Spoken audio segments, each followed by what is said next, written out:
tayo.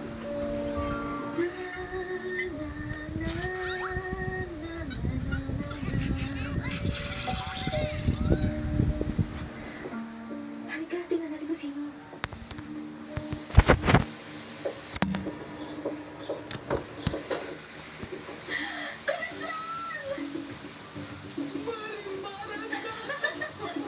Talagang sabi sa kaligatis na yun. Ang ganda-ganda mo. Ang laki na talaga ng pinagbago mo. Oh, talagang ang ganda-ganda mo. Hindi ko naisip na nandito na pala kayo, Padrecito. Kararating ko na sa Mexico. Ano? Ay, Diyos ko. Mananalag na siya, Padrecito. Mananalag na si Marimar.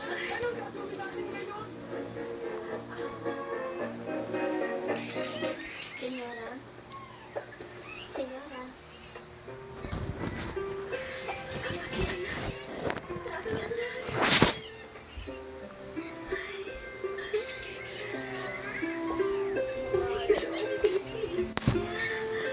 Kailangan, gusto niyo siya pagkarami ng araw.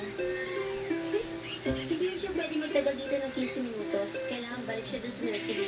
Babalik ako mamaya para kunin siya. Tingnan mo siya, Padrecito. Isang maliit na Kaya naman po nang maliit lang din ang aking tiyan. Napakaliit ng aking anak, Padre. Akin siya. Akin siya, akin siya, akin siya, akin siya. Mula sa aking puso. Isinilang ko siya, Padre. Hindi nila alam kung anong pakiramdam ko, Padre. Masaya ko na labis, labis. Na hindi ko maipaliwanag sa mga salita.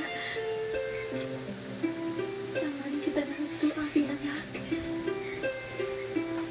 Ay, tahilan mo para mabuhay. Hindi na ako mag-iisa sa mundo. Salamat, mahal na rin. Salamat. Intindihin mo. Si Nicandro ay kailangan makabalik agad. pinagtatanggol mo yung lalaki. Tinatakot niya ako. Ginagawa ko ito para iligtas sa reputasyon. Kailan mo na hindi ko kailangan ng suporta na ganyan kababa. Ano sa palagay niyo? Mababangers, wala kang pang-over. Hindi na pwede. Gusto mo lang pumirma. Oh,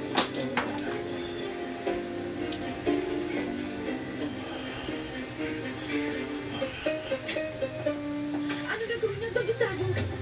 well, Belia, por favor, saka ka na bumalik. Saka na tayo mag-usap. Wala kayong pipirmahan. Pero, Belia, Ang taong yan ay walang hiya at may masama siya binabalak laban sa inyo. Hindi ako papalag. Huwag mo siyang pigilan. Si Gustavo gusto ibenta ang kanyang parte. Bakit mo pipigilan? Kung magbebenta siya, hindi sa'yo. Belia, nakikiusap ako, umalis ka. Kahit ano sabihin mo, hindi ko babiusin. Gusto ko rin pakalas dito. Ganun pa kailan ko kumanok, iman ako, manalo ng 1 o 2 piso. Pero hindi ako makakapahal na pagsamantalahan kayo ng taong ito. Tumahimik ka o tatawag ako ng security Belia. Ang pangalan ko hindi Belia. Siya nga. Maaari mo bang sabihin sa akin ang tunay mong pangalan? Oo, bakit hindi? Hindi ako si Belia. Ang pangalan ko hindi. Maria del Mar. Oo, Maria del Mar. Ang iyong anak, Gustavo Aldaman. Ako ang iyong anak. Papa! Papa! Sumagot ka! Ay, huwag niyo kaya may mangyari sa relatives niyo, Papa!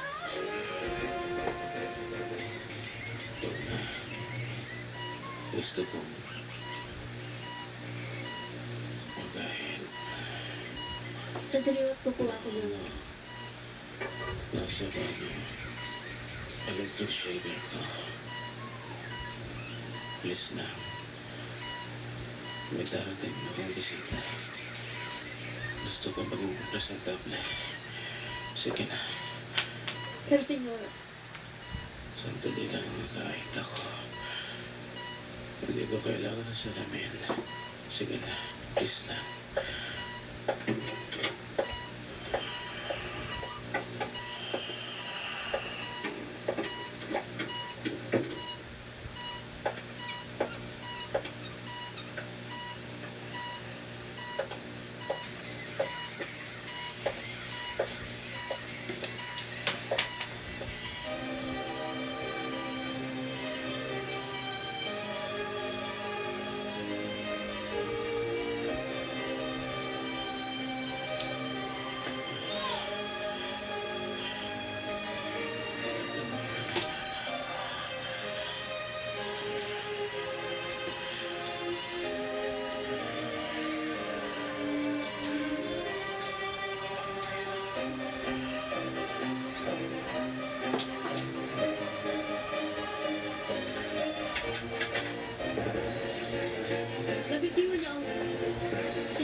Corazon.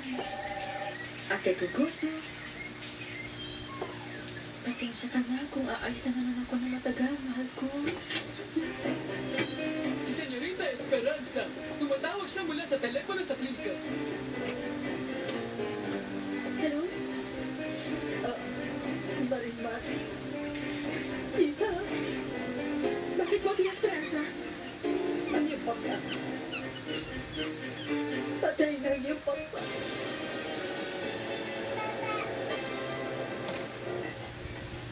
Bilisan mo ni Candro. Maaga pa naman. Mamaya na lang natin puntahan ng iyong asawa. Gusto ko lang pumunta. Yung dango ng kabayo, umalis na tayo. Huwag tayo si Prada. Bigyan mo akong konting respeto ni Candro. Itiwan mo ako. Kalimutan mo muna sa boss. Mamaya pa yun. Isa pa, hindi ka na niya mahal. Nandito ako nagmamahal sa'yo. Huwag ka nang pumalab. Huwag ka nang magmatigas. Paliligayahin kita. Bitiwan mo ako. Sa babae. Bitiwan mo ako ni Candro. Sa babaeng magandang tulad mo. Gusto kita. Liligayin tayong dalawa. Bitiwan mo ako. Hayop ka.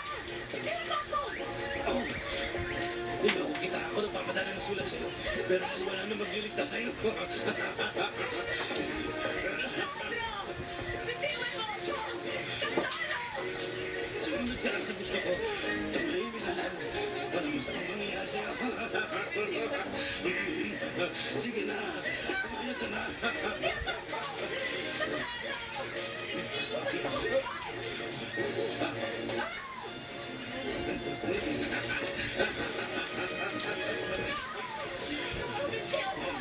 Hindi mo rin siya walang iyak ka.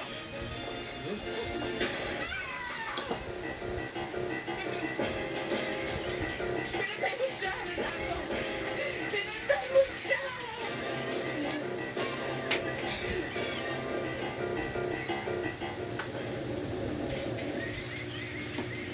Papa, bakit mo pinatay si Nicandro?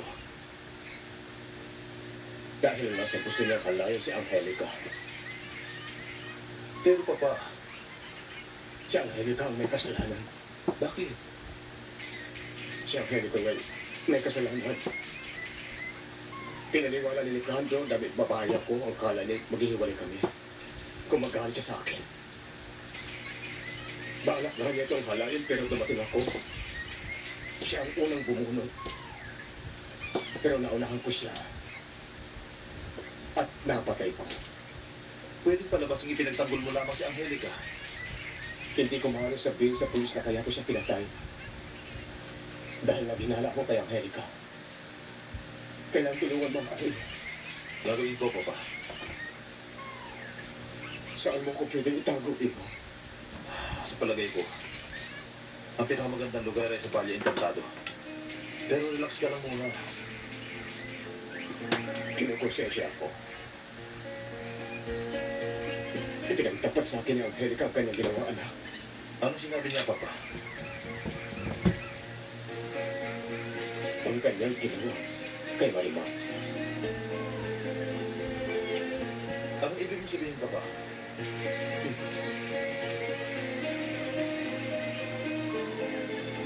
Si Marimar, Bye-bye. ang kawawang inosente.